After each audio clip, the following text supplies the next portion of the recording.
obuzibu bwe nayina mu budget ewedde nga President Museveni mu makage State House nga ne President's Office ngozigaseeko kuba kati n'abala DC Lusamu ng'ayina abakozi 2,800 nga Mulago ayina abakozi 1,200 teyabawa mirimu lwakuba nti nayagala bakole naye ajja n'asanga Ssemujju ne bamugamba Ssemujju mobilizer mulungi e Masaka n'amugamba Presidential Assistant on Agriculture ne bamuwa desiki ne bamuwa n'omusaala. Ekizibu kye tulina nze wano kye neeraliikirira ku Universal Health Insurance ye corruption. Kinsinga okweraliikirira nti buli kintu ky'oteekamu ssente corruption agenda n'azijjayo. Olwa education gye tuwa abaana olwaleero ne health, abaana abazaalibwa around this time tebajja kusuuka 39% productivity nga batuuse mu labor market. Kasita yafuuka nga Museveni ye project eggwanga lirina okusafaringa. Kati ye atunuulira mobilization wa politics nga baladisigola abali useless naye nga ye bamuyamba kuzi batuuse mu kubba akawulo nalabire ddala nga bamugaso. Corruption eri ku mitendera gyonna. Kuba ne bazibba ku ddagala, bazibba ku inflation ya services, bazibba ku service, ghost services, ghost patients. Wajja nga tewajja. Abantu abakulemera gavumenti kati si basiru. Bw'obalaga kye batasobodde kukola nga bakubuulira kye bakoze naye nga si kyo babuuzizza. So obujjanjabi tebutegeeza nti bino ebirala tetubituuseeko, naye obujjanjabi buteeka kubeerawo ng'omuntu alwadde. Omuntu ayinza kulwala n'omugamba nti ffe twajjanjaba poliyo ne tuba twala ne musoma mu UPE ngaali wali ku kitanda ataawo. Kitange yatugambawo nga nti omwana bulangiti yayulise naga tebakkuta nti bakkuta nti bwaba kusijetagana kwebika kati nda Museveni afuse nga akinganda ngomana nti bulangiti yayabise nti tebakkuta mmere ebbugumu lye bajja mu mmere nga balidde ekyeggulo libamala abaali mu National Medical Store nga Kamabaale tanajja bagula eddagala ebweru nga liri cheaper erinaatera ku expiring ne balireeta entebe nga balina munaabwe alina store n'agamba muli 10 emyezi 3 mfune ku ssente ne balivuga ne bali distributing after 1 month ne balino ne bali kimayo onabeera journalist mshara bya bakazoola nga bayinza okudebatinga budget okumala wiiki ezi naye ffe baba akajeeta ku makino agati Museveni agenda bugise ku 11.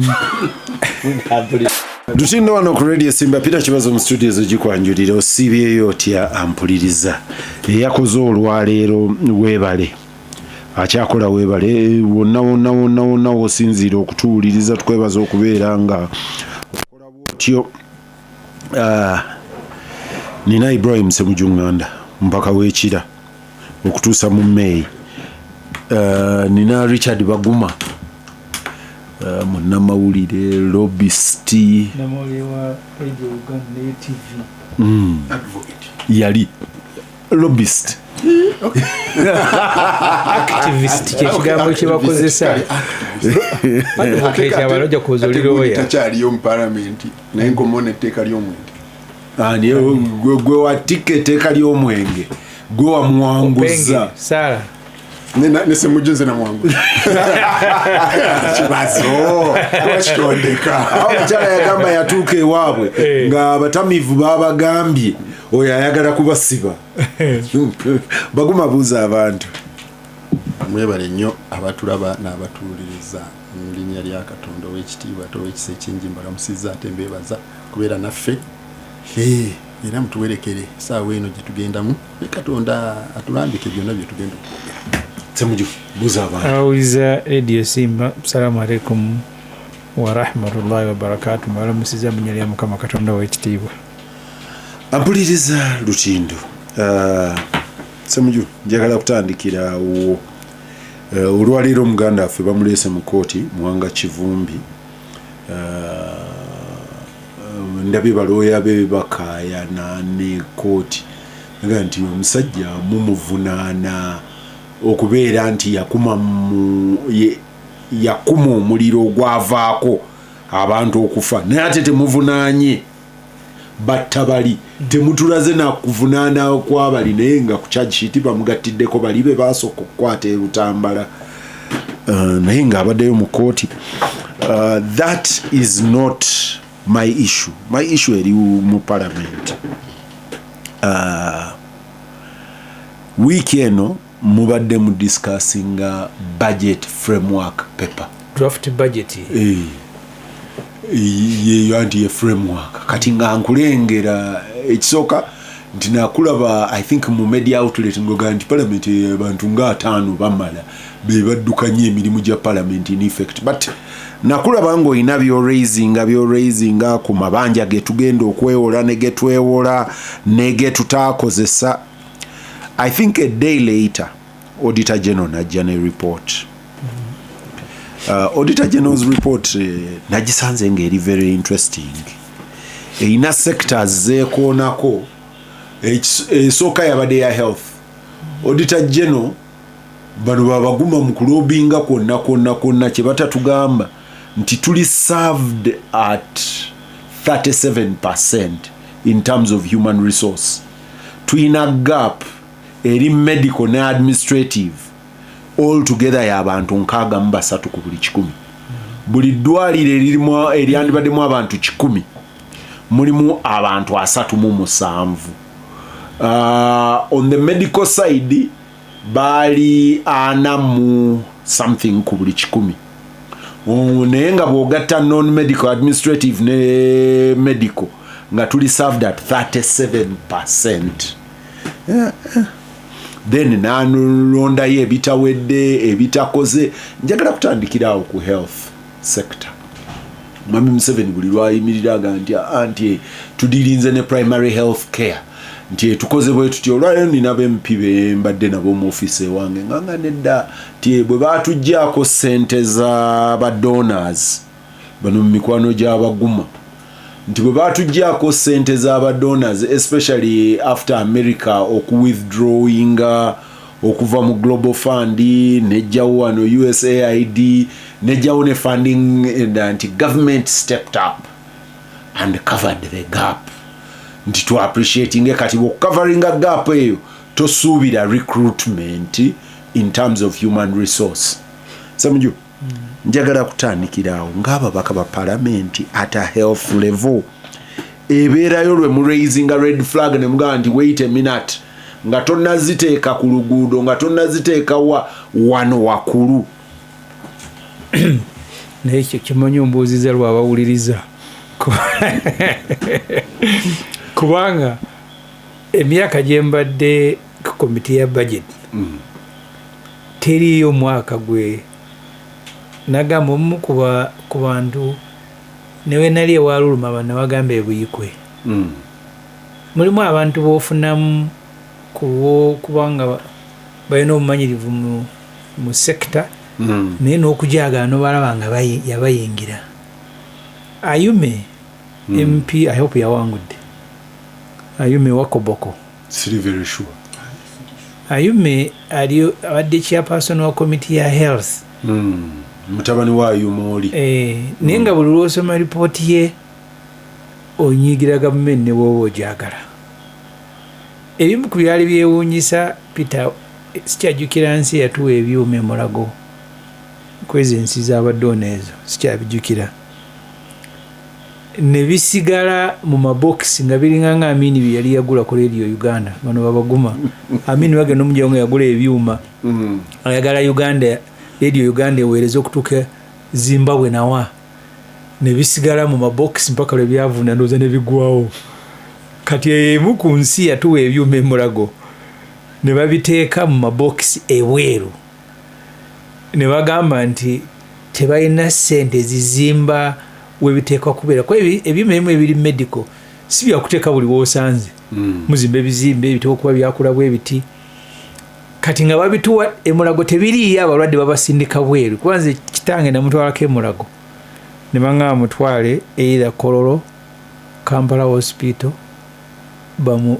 bamukole checks omuzze naye nga gwe natwala yali afunye stroke nga tasobola yadde okutuula wakusitula ne mujja mu ddwaliro National Referral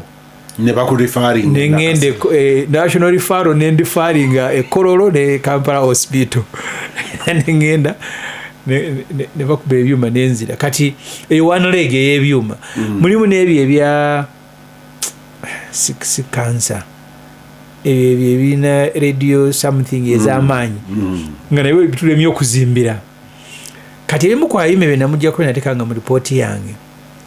ogyeko abasawo obuuziza n'ensonga zino muzoogera ku fulo intensive care unit e Mulago erina ebitanda 28 buli kitanda kya intensive care kitera okubeerako ne bannansi ndowooza babiri okola mu shifts buli shift kubeerako babiri oba babiri kati ne batugamba nti ebitanda ebikola biri 14 ku 28 14 tebikola olw'okuba tebirina bannansi kati mu budget bw'osoma ripooti yange mu ebiri seeno gy'obadde oyogerako obuzibu bwe nalina mu budget ewedde nga President Museveni mu maka State House nga ne President's Office ngozigaseeko kuba kati n'abala DC Lusamu ng'alina abakozi 28,000 nga Mulago alina abakozi 1,200 naye nga bamu balina Museveni teyabawa mirimu lwakuba nti nayagala bakole naye ajja n'asanga Ssemujju ne bamugamba Ssemujju mobilizer mulungi e Masaka n'amugamba presidential assistant ono agriculture ne bamuwa desiki ne bamuwa n'omusaala ate ng'obasanga abo presidential assistant bonna bali ku ranka y'emu kuliko era nga n'abaana baba baleeta budget ya Museveni mu parliament bateekako salary scale salary as per appointment bw'aleeta Ssemujju gw'ayagadde nga mugabo gwa $1,800,000 ng'aleeta baguma nga mu omulimu gwe gumu gwe 2.5 ng'aleeta Kibazo nga 1.8 kati bali nga baziteekako nga weebiri ndowooza nabo nga kibayitiriddeko bagamba mukwano gwange Betty Kamya yajja n'omusaala gwe bwe bamu appointinga nga IGG president n'abeera clear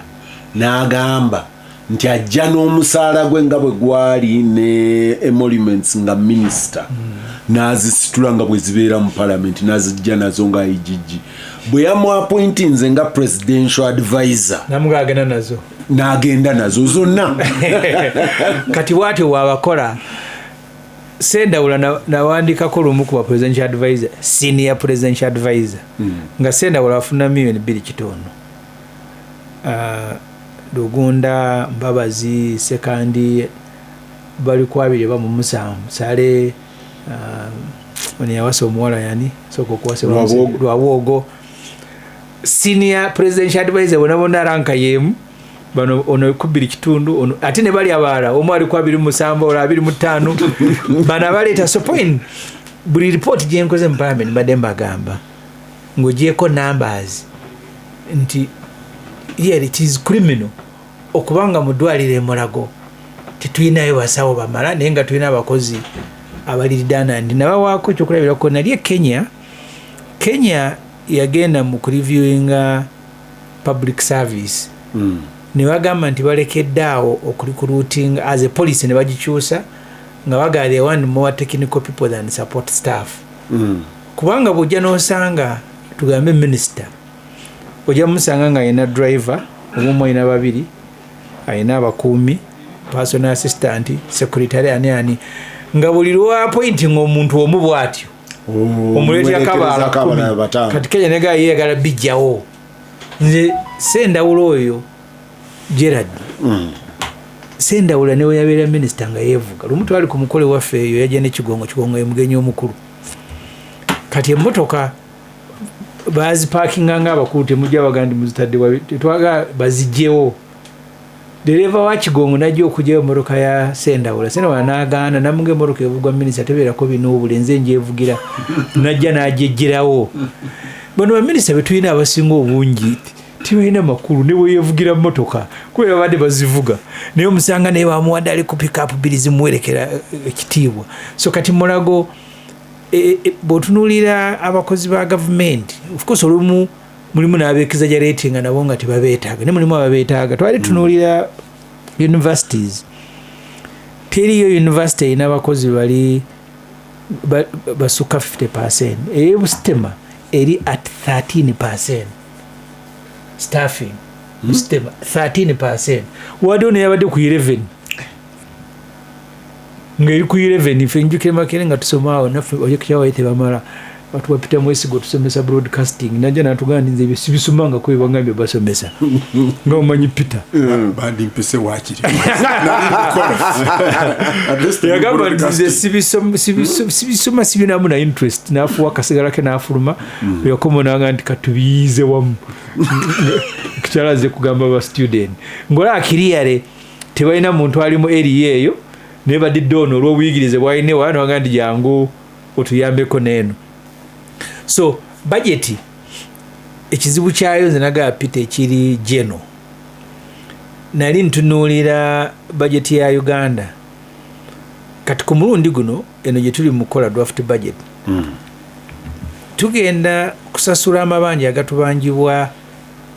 $2.28 which is 40% ya budget. Last year nali mu report yange magamba nti tulina abakozi ba government emitwalo 39 otunuya report ya auditor general tubasasula $8 kati bwoyongera ku nibisanzani niye zala kwera mwenda nosake motoka zawe nosaka mafuta nga basibira mu $12 kati bwojjako sente ezikozesebwa mu contract mu nguudo wagera ngo okusanga nga abakozi betusasanya ku $12 basigazaawo nga 2-3 ze bagenda okukozesa tekiriyo gye kiri mu nsi yonna nga osasula abakozi ne basasanya ku $12 bakola emirimu gya $2.3 nga kwazi n'endala zigyemu ez'enguudo ziri outside public service ziba zicontractinzaawe n'endala ojekeza amabanja ojekeza nga basigaza $2.3 kati ngamba buuza does it make sense to anyone era nga nze baga nti tutekwogenda mu maybe restructuring endala government nejja ne policy ya rationalization naye olwokuba yali yabyabufuzi ndowooza bajja ku companies baali baagala okutwala ebyo ne biggwa toddanga mubawulira nalabye auditor general nti tebyaggwayo nti ate abakozi betwaga nti bano temubawa packaging nga bagenda nti buli gwe bana integrating mu company mu agency nti temumuwa package boyo tawumudde ate bamala bawa package ne baba integrating ate be bayina okusasula tebabasasulanga nagamba ne agencies ze bayina okurationalizing ezisinga obungi zasigala teziri rationalized and kati ezimu zasigala neze batwala ezimu zaali partial kati tunulira councils ezo women mu ministry ya gender ministry ya gender ngegamba nti rationalization egenda ku increasing budget yayo kubanga zino kansa balizimu balinga nga zina abakozi 6-7 kati nga bazikuriyetinze mu structure kinene kyetaaga abakozi bala n'emisala gya waggulu tebamala bikolera study mala so kikyo obuuza yes n'entonga mu parliament zibeeramu ekizibu kya parliament gye tuyina nange mwembadde abaka parliament abasinga obungi Museveni kyayagala kyebakola nate njerega isiyagi Museveni mwakomyawo budget ngaga ntutampalinze ne priorities ze olwanyumira kubanga mara okusetinga isiyagi n'ababulira sente gye ziva ne mambulira gye bazitwala naye isiyagi bamala okwogera nti sente bazijje ku malwaliro seed school ambulance naki n'agamba nti but for the sake of harmony kazigende president gyazagala naziwa magola naziwa pineti naziwani so kati ye parliament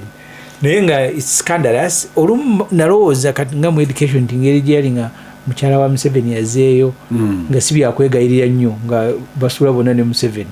nga ndowooza ajja bigamba byanguwe naye kati nga mu kitongole mwali university zirimu basomesa abaana nade nsoma ripooti ya World Bank eriko skills something nga bagamba nti olwa education gye tuwa abaana olwaleero ne health abaana abazaaliwa around this time tebajja kusuuka 39% productivity nga batuuse mu labor market bagamba the average world figure eri ku 50 naye nga Uganda baga tetujja kusuuka 39 issue nga gye bawa abaana bye tubasomesa ng'ogyeko content yabyo kakati ugasemu n'okubanga ne content yennyini eyo eyetaaga okurivisinga naye tetugifuna mu quantity zimala n'obanga okusoma kufuuse nga ceremony bantu kuyita mu buyisi nga nti Ssemujju wamuwadde diguli y'amawulire naye nga omubuuza amanyi amawulire ameka omanyi nti wagendanga ku monita ne tusangayo abasajja abakoma mu siniya 4 nga batusinga amawulire nga yakoma mu siniya 4 naye nga ate yakuyigiriza okuwandiika story ne diguli yo kakiba kitegeeza nti training gye baatuwanga e Makerere yabulangamu ebirungo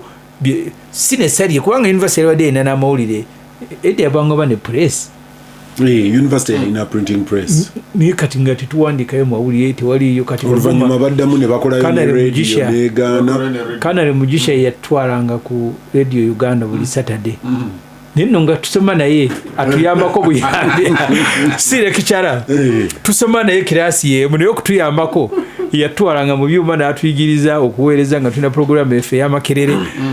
yeti Makerere yaliwadde ina chano ina chazo ochola wili chazo ochola wili nga classmate waffe kati nga tutwala ku radio Uganda ne tu exploiting eyo opportunity. That's what radio should have been doing. Baguma mpuliriza Ssemujju finally Ssemujju akugamba nti this is a half done job at an executive level. Your government because one of the officials of government, actually not officials, but politicians were official. One of the politicians in government, when I get an health care, mwemuji tunulira from the perspective of facilitating amalwaliro or kuyambako or recruiting abasawo na chintie, we can never be satisfactory. Healthcare mugitunulire at the level of the primary interventions twagema abaana kitegeeza tebakyalwala nti tukendezeza waterborne diseases tukendezeza ekirala nangamba tukoze family planning nezo interventions at that level ekirala kyeyangamba nangamba UPE nanga nti UPE is part of the health intervention. Omwana bwagenda okusoma emyaka 7 ayiga okugolola ayiga okufumba anywa amazzi amafumbe kutawanya kati tata wafi yatugamba nga nti omwana wakuta ne bwatebika nga bwate bakuwadde bulangiti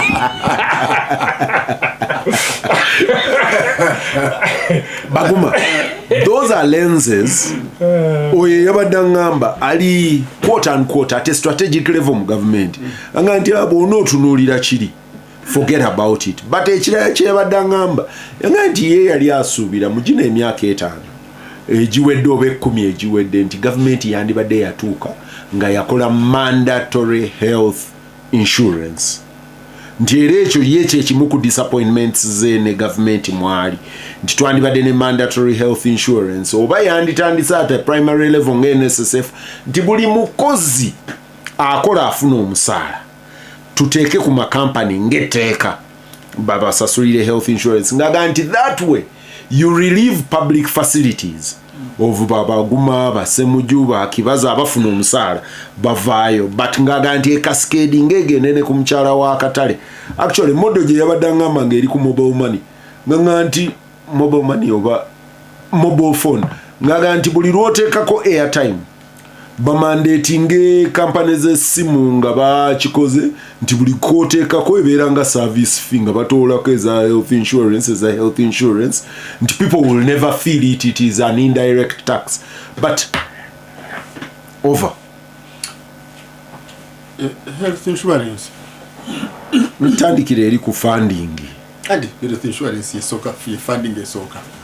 ate mbiyenkola mbadde advocate bwa universal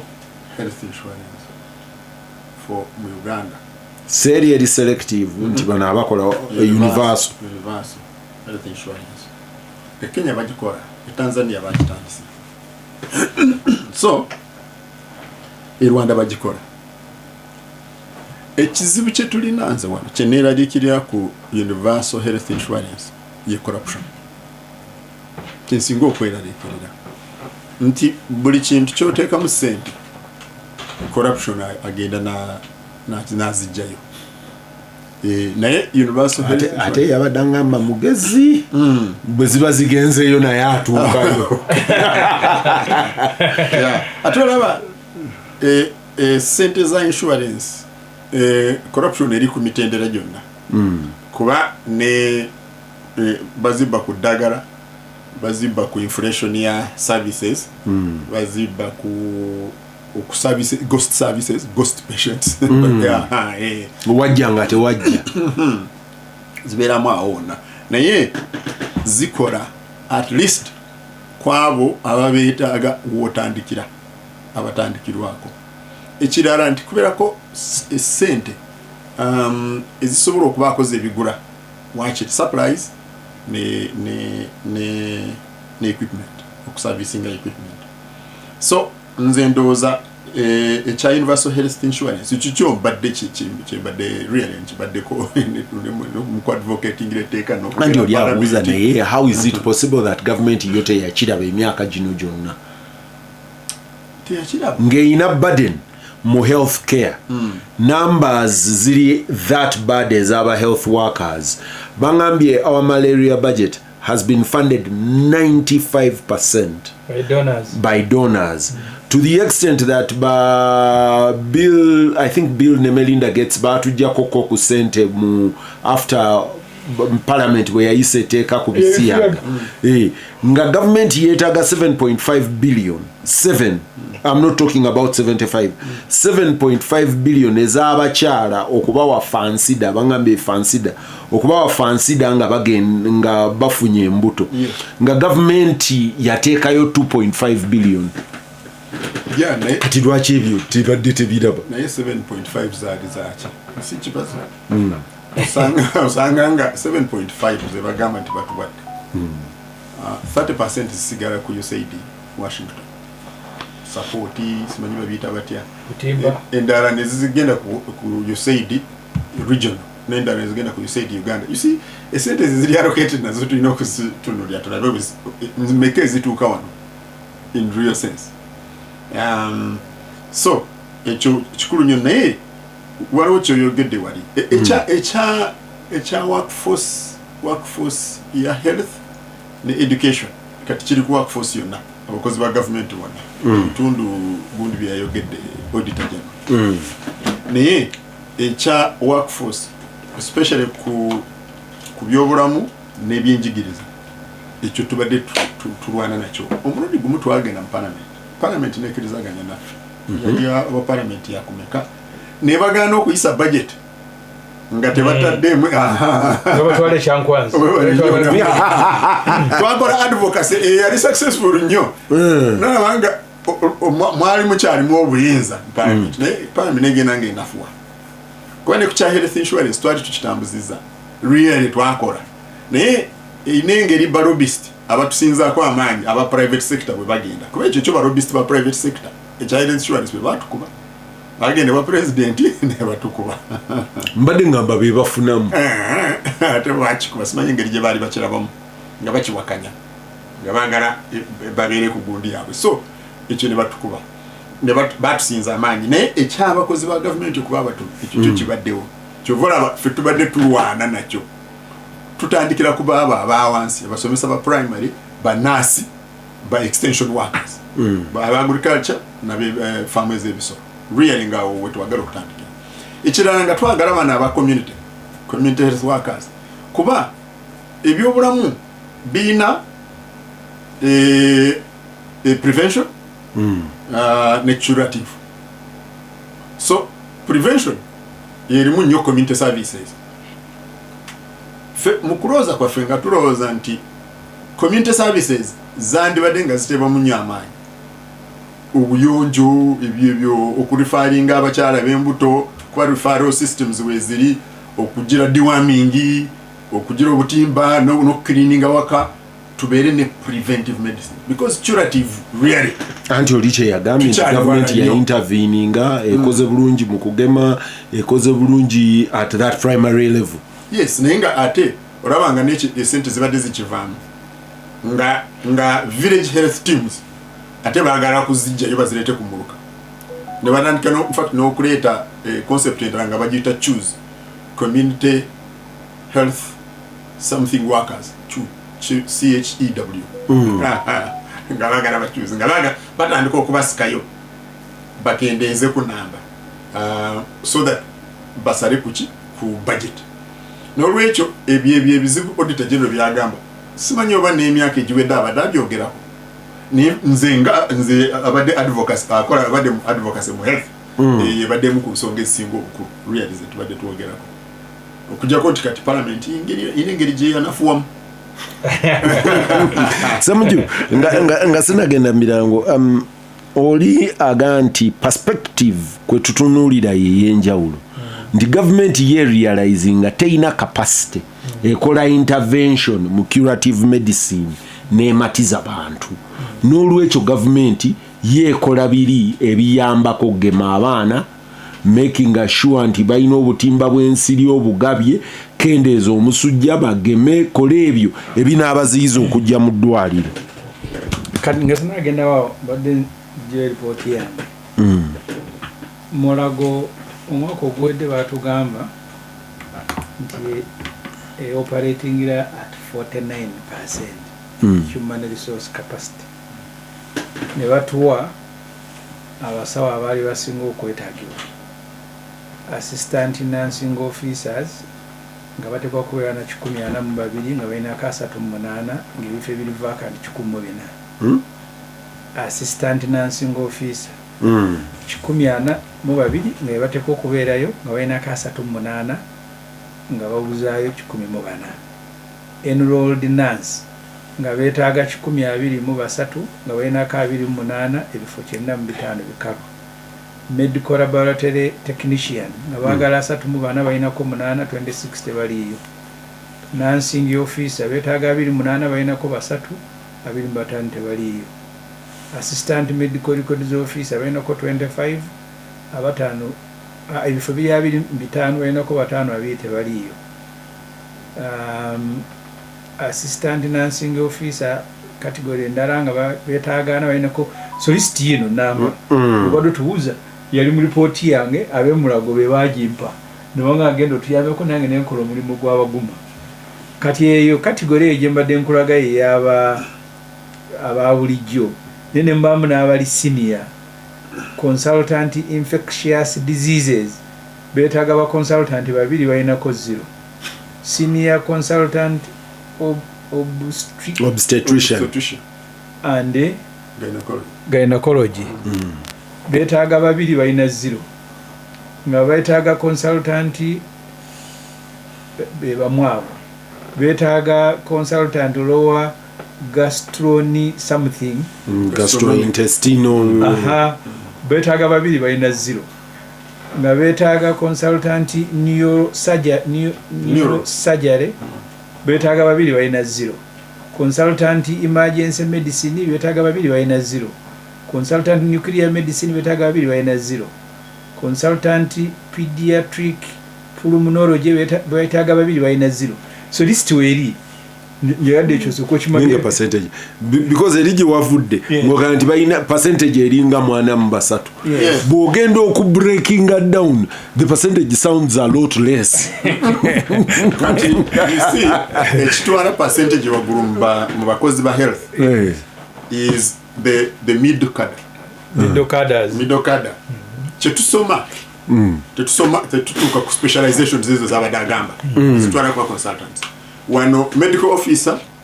senior medical officer ne clinical officers abo betubeera nabo betuproducing abangi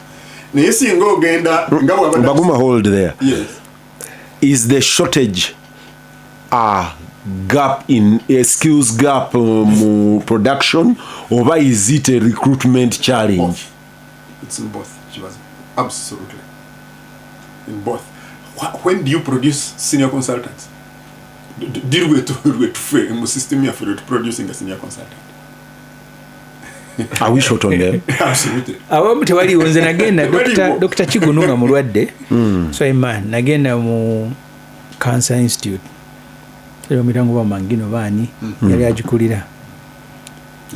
nga aliwo bwomu oba ati ng'asomesa ne South Africa bakola ne South kakati nangamba batekwa kuba at least bana naye tebaba recruitinga kati nanga waliwo ezo NGM yayinayo omu nemubaazika kati really kanzire kukiri eyo kambyese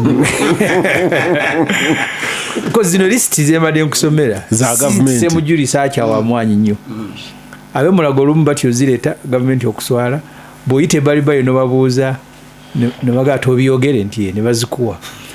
nga bakusuubira obutabyogera kikyoba tojja kuliviringa tojja kwogera yazikuwadde naye nga babe babikuwadde obyogere naye nga togambye nti gundi yabimpadde kati ebyo nze mu lipooti yange nabeeranga mu detail nga ayume olw'okuba ye WNRM ajja nakuwaako ebimu n'abirekaawo naye nga nti kati ku luno eno budget gye tulimu draft budget gaapu eza university zireeteddwa ministry of education tiziriko nti tugenze ne tunoonyereza be bazireese bennyini ne bagaa nti bannange tufa mututaase naye nange nti ye bw'ogenda ku wage bill eya public service 8.59 trillion 12 trillion ng'osasula abakozi 39 naye nga bonna basigazaawo billion gavumenti yene esobola okurestructuringa kati weewuunye Peter Museveni yali yeetaaga ba RDC bana kati nze ekira nyinayo assistant RDC n'abamyuka be owa Bweyogerere division oba Namugongo division n'owa Kira division yeti lwe twabeeranga na RDC omu nga wawakiso olwafuuka municipality ne bayitewo ba RDC bana buli omu ne bamuwa pick up n'abaserikale abamukuuma kati bulijjo laba municipality ye set up nze ndowooza kuba olumu kyangu okwogera nga maybe oli bweru wa gavumenti nga Museveni politics gwakola kuba naye twali ku eryo namugamba nti kasita yafuuka nga Museveni ye project eggwanga lirina okusafaringa kati ye atunuulira mobilization wa politics nga baradisigola abali useless naye nga ye bamuyamba kozi baatuse mu kubba akawulo nalabire ddala nga bamugaso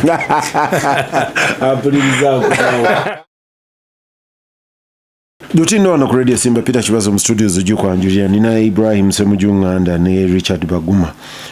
nawa ampuliriza wonna wosinziira nade sinadda mu kiwambuzi kulobo okyali mu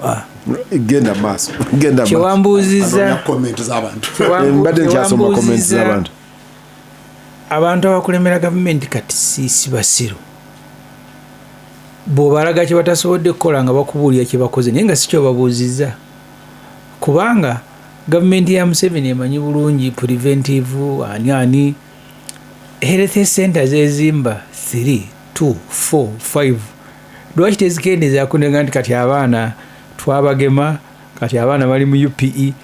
naye buli budget embeeramu n'okuzimba empya n'oku-upgrading endala ekimanyi bulungi nti abantu bakyajjanjabwamu bungi size nafiga wano bantu mulago bejjanjaba buli mwaka ekyatuusa n'okuba nga mulago eddwaliro tulina erimu terimala ne bagulawo kiruddu kawempe naani so obujjanjabi tebutegeeza nti bino ebirala tetubituuseeko naye obujjanjabi buteekwa kubeerawo ng'omuntu alwadde omuntu ayinza kulwala n'omugamba nti ffe twajjanjaba poliyo ne tuba twala ne musoma mu UPE ngaali wali ku kitanda ataawo ebyo kati byabufuzi Peter byakadaala ng'oyimiridde kadaala nga bakubuuza kyetasobola kuddamu n'ogamba nti ekikyo nga ndi nze kitange yatugambawo nga nti omwana bulangiti yayulise naga tebakkuta nti bakkuta nti bwaba kusiyetagana kwebika kati nda Museveni afuse nga akinganda ng'omwana nti bulangiti yayabise nti tebakkuta mmere ebbugumu lye bajja mu mmere nga balidde ekyeggulo libamala kati ng'olwo wonamuddamu ki kati Museveni amugenda nti abalwadde bamutwala mu malwaliro tebalina basawo siga nti abalwadde tebaliiyo nze nalinako mukulu wange cousin yagwa ku accident mutwala ku case clinic kwolwo yalina musomesa biiru ngeri $5,000,000 omusawo yali amujjanjaba awo nga yajjanjaba n'emulago n'atugamba nti okumutwala mu ICU ezibayita high dependence at that time zatugenda mulago waliyo 4 naga naye abali mu layini ababirinze bayitirivu nti ono bwe mumujja wano mugende eri kusene zikendeere agenda kufuna infection afe naga neeri mumambe tutaddeko ne baleeta gwolaba nga teeta amaleewo saawa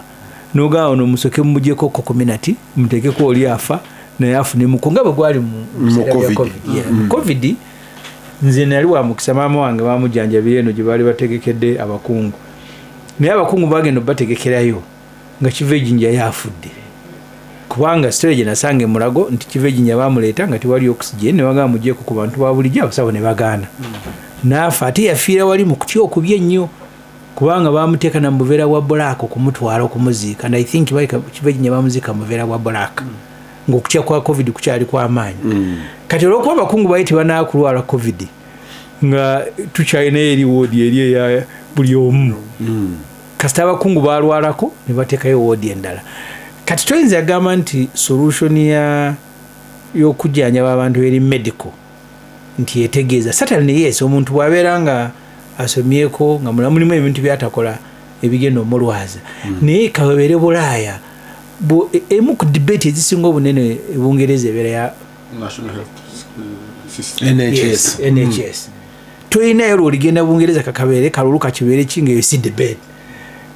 wairowooza nti eyo ngeri gye bali nga buli kimu kyaggwa abaana basoma bali emmere bakola ki naye ebyobujjanjabi buli nsi yonna yonna nsonga nkulu wano nti obuzibu tulina nti sente tezimala singa tezimala nga tezirina kubira byezikola nga si byamakulu abantu tebalinyizenga naye muli awo ne bagamba nti kakati basemugi babawadde ezekyemisana luna babuuza nga tugenda mu committee mu parliament kwaba otunuulira item eya special meals mu government zibeera biliyoni 3 buli mwaka naye nagenda okubuuza detail kuba namusoka nga sikimanyi nganga nti gana amandazi getulya mu committee nze mbadde ku committee ya budget tuliko abantu 40 ne mugenda meeting nga muliyo 7 naye nga balese emmere ya 40 nesigala wali amandazi sumbusa biki ne bayita frasika za chai nga 10 na meka ne munywako naye nga moreover semugi yavudde ewuwe nga ne breakfast yamunywedde kati ono n'amunywako lwakuba amulaba waali awo biliyoni 3 special meals and drinks kati bonaziteeka mu budget so government erina ebintu bingi byesobola okugjako sente nedda ku bintu ebikwata ku bulamu bw'abantu naye abakola budget bakimanyiira balina frame bakyusa figa na mwaka bwebagamba workshop nze lumu nawandikako nakayingira parliament twagenda mu workshop ne tusula ku Serena twasuyeyo $7 buli kiro tuba tufuluma buli lunaku baatuwa emitwalo 7 nenkomo ne mpandika article mu observer MPs ne bansekerya nti wakajja ojja kusirika ojja biga naye nga neebuuza ennaku 3 zemaze nga nsula mu 5-star hotel nkeera nenywa chai wokusaawa 4 nendi emmere ne bankomezawo chai kusaawa 10 ne bankomezawo ekyeggulo olumu ne cocktail government can be wasteful naye ebyo bwogenda okubuuza aba hoteli n'ababitwalayo nga lutalo okukwatako bwogenda ogikwatako nze supplier w'amandazi ongobye kati tabu kyetagisa muntu ng'ali bold Museveni yekyangakawo n'agamba sale andaze budget gye wagyononera tuliyo naga nti travel out workshops out yakomyawo kimu ku kimu mpaka byonna abiziza nga byonna mpaka abiziza kati kino kyogambye bituufu ezo program ogenda mu maaso eza malaria okuwa abantu mosquito net okusomesa abantu exercise wiki naye tezinza kufuuka nga ye substitute y'okujjanjaba abantu ne health care eri wansi tulina okutwala abasawo n'oggula ebyuma ekyo we have to baguma eggwanga lya Bungereza lyatuuka nga terikkiriza ku traininga basawo bava walala naga nti buli be batraininga bafuluma bufulumi muve Ghana ne muve Uganda naddala amawanga agongerewo oluzungu ne mugenda musoma obusawo e Bungereza ne mufuluma nga bo baga nti sente ze musasula okusoma obusawo tezimala kutendeka musawo kitegeeza gavumenti ya Bungereza ebajjuulirizaako ne baga nti musigalewa ewammwe mutendekerweeyo negezaako okudiscouraginga amawanga amaavu all the way up to WHO from exporting abasawo wetwogerera ffe bamu ku basinga okweexportinga ba nurses ono abadde breakinga figures ez'abataliiwo ne ba nurses mu Jordan not Qatar bangamba Jordan wawo ne I think Oman Ugandans n'aba Filipino area bagidominatinga kitegeeza nti eri shortage gy'obadde oyogerako weebali bw'ogenda malwaliro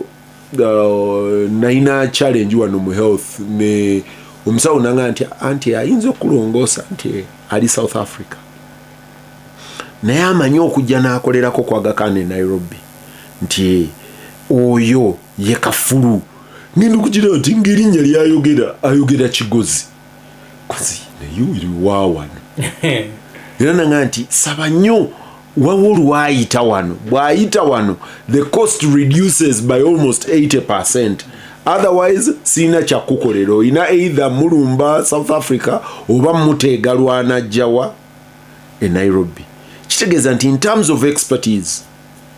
wowo doctor yabanga mukwano gwa Dr. Besigye nanyini Kampala hospital eyafa Kanyerezi yiga nti abasawo be yayina e South Africa bana Uganda nga bayitirivu obungi naye nga wano tetulina capacity of employee lumu ow'Emityana South nagenda omulabe Nairobi nga bamujanjabi yagwa amagulu ne gamenyeka nga amulongoosa muna Uganda kati nga nange omukono guno baali bagala gulongoosa nga gulemeredde kati nga nange omusajja musoga professor tonyina musanga naye kati baguma ekyo kya okubeera nti tetulina bakugu in effect tukidibankinga ffeffe nnyini naye njagala odiringa n'ekyokubiri mu ddakiika entono ze tusigaza omu ku ba MPs be mbadde nabo leero aŋŋaye nti kibazo nti bwe twagenda mu palamenti okudibetinga etteeka ku bisiyaga nti tetwalina global perspective eyaki ekinaatutuukako nti that has hit our health sector unfortunately so badly nti twagenda okutuuka Trump okutandika okucyankalana okujjawo ezize nga kiri kye tweyitidde we short on strategic visioning. No ekyebisiyaga kyali loko kyali lagire loko tekyali strategic visioning singa kyali worabira nti strategic visioning yaliwo ani agenda okuwaabira etteeka eri Museveni so kati agamba tewali strategic vision obeera nefeya olabye mwenda n'olaba Fox Odoi era Fox Odoi namuganga tuli mu kuliisa ne munganga Museveni agenda kuddamu ali waabire n'aseka because so kibazo nakugamba kitegeezo yali strategic yakuba twesinkana na New York nga Dr. Rugunda akyali ambassador ku UN n'abalala ne tugamba wano nti Uganda teyina busobozi obugatta lobbies biri lobbies mu nsi yonna lobby eya proge eyabawagira ebisiyaga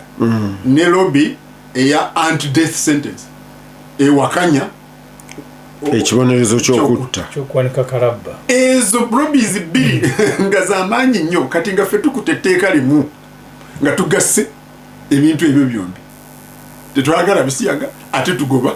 ate twagala bamutte ezo lobby nga tukimanyi globally tekisoboka naye bwe tujja wano nga tulaba nti mood y'abantu ku ground tulina kyona okikolera so okugenda so bw'ŋŋamba nti ekya strategic njagala tukite nti eri tetwatunula beyond wano twatunula wano twalaba ekiri wano wansi ne tugala katusootinga aba wano abeeri andi kati olyaga nti bwe mwali musootinga aba wano temwatunuulira eri kati nekituhiitinga ekyempakanya ekyogamba nti okutunula eri tekyaliyo nkulaga nti okutunula eri kyaliyo ebyo twabyogerako naye nga olina okubalansinga buli lwobeera isi nandyagadde semujage ne mu gavumenti bwebeera munabyafuzi ng'oli mu gavumenti oteekebwa okusalawo tolina biseera byakuddamu wali byoteekebwa okusalawo bajja ne bagamba kati olina okusalawo so otunula n'ogamba ki ekimpisaawo ku kiseera kino ekirala tujja kukigata. So ekyokutunawala ekyokubiri kibazo nali bwe nali Kenya manyina naliyo nga nsinkana abana Uganda nga twesinkana association y'abana Uganda yali Kenya eyali esinga okubeera active abantu abasingangamu okuba bangi ba doctor bebasingamu medical workers bebasingamu obungi South Africa tuyina mukwano gwange bamujja wano ne bamutwala agenda okutunako nga yali mu ne bamugira okumulongoosa agenda okuvaayo okutuna mu list y'aba consultant be abamukozeeko okwogera Oluganda. So kibazo UK gy'obadde oyogerako olutalo lwetwali nayo recent kuyita mu WHO kwe kutwala abasawo ba Africa naye bagamba musigaza abasawo bano. No yali ebatwala yali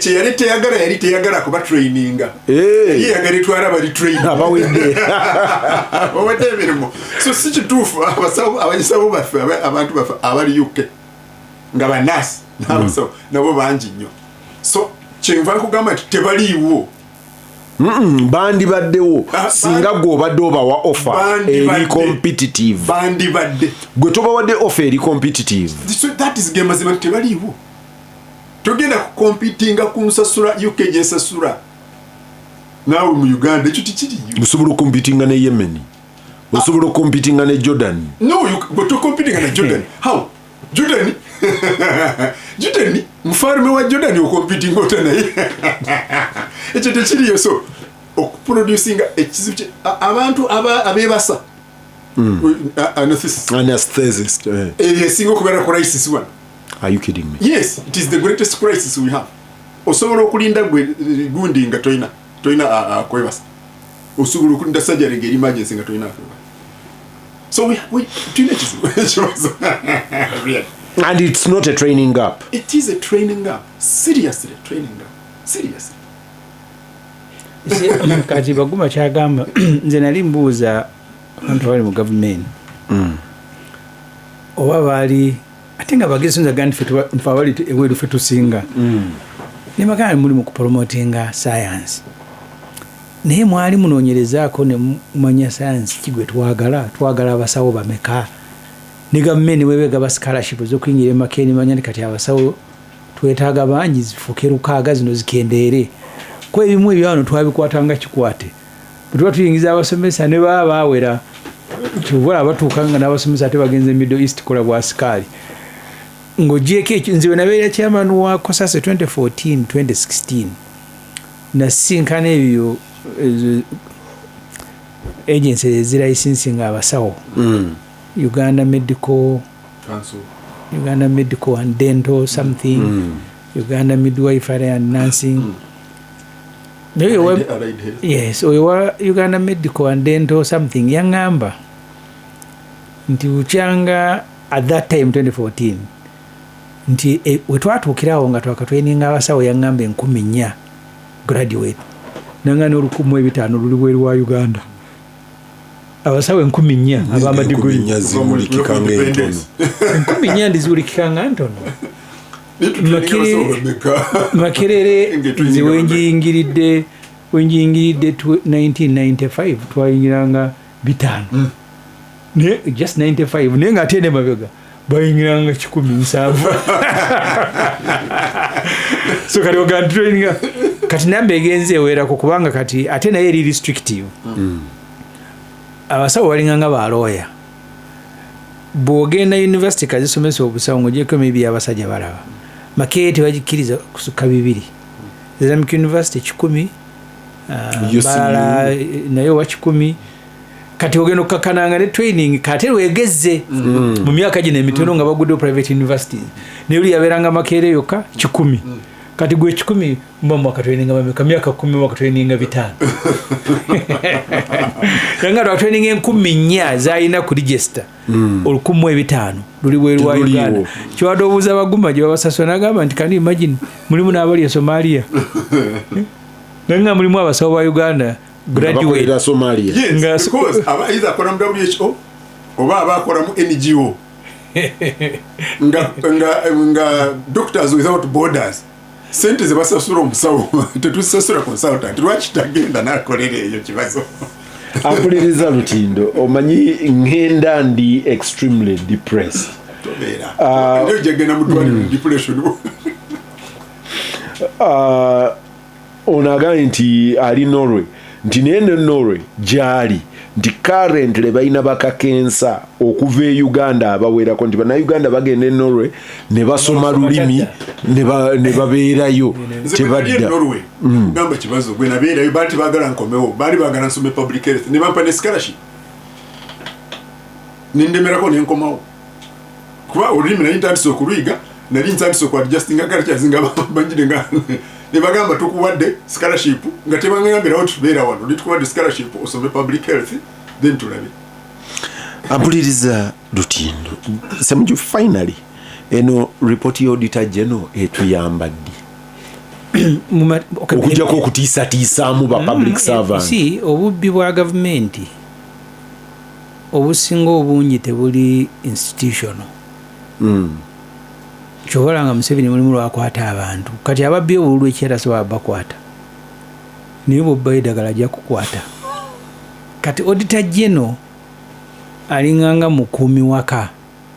ow'emmundu asobola okujola olumu n'akuyitako n'akubba naye bano abalinya ekisenge ne banula engoye kuwa baati bajja kujja. Auditor general byafulumya teriiyo kitongole kya gavumenti kyagala auditor general gyaki auditing. So tibagenda kubba obubbi tebagenda tajja bumalawo ne mulimu bwa obuswaza nze katwatunulira sente za covid twasaasanya biri mazalimeka ntugula eddagala neri expiring dumu National Medical Store yogenda okutereera. Kamabale yangamba eddagala oku expiring is not a bad sign. Not necessary. Yanga nti eddagala lya malaria bwe li expiring erya infections kitegeeza it may mean on a medical trajectory tukola bulungi. Yagamba si byali mu report nze mberedde chairman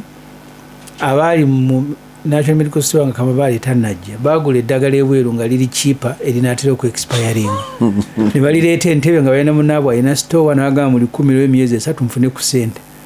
ne balivuga ne bali distributing after 1 month ne balina ne balikimayo kati mutufirwa mu sente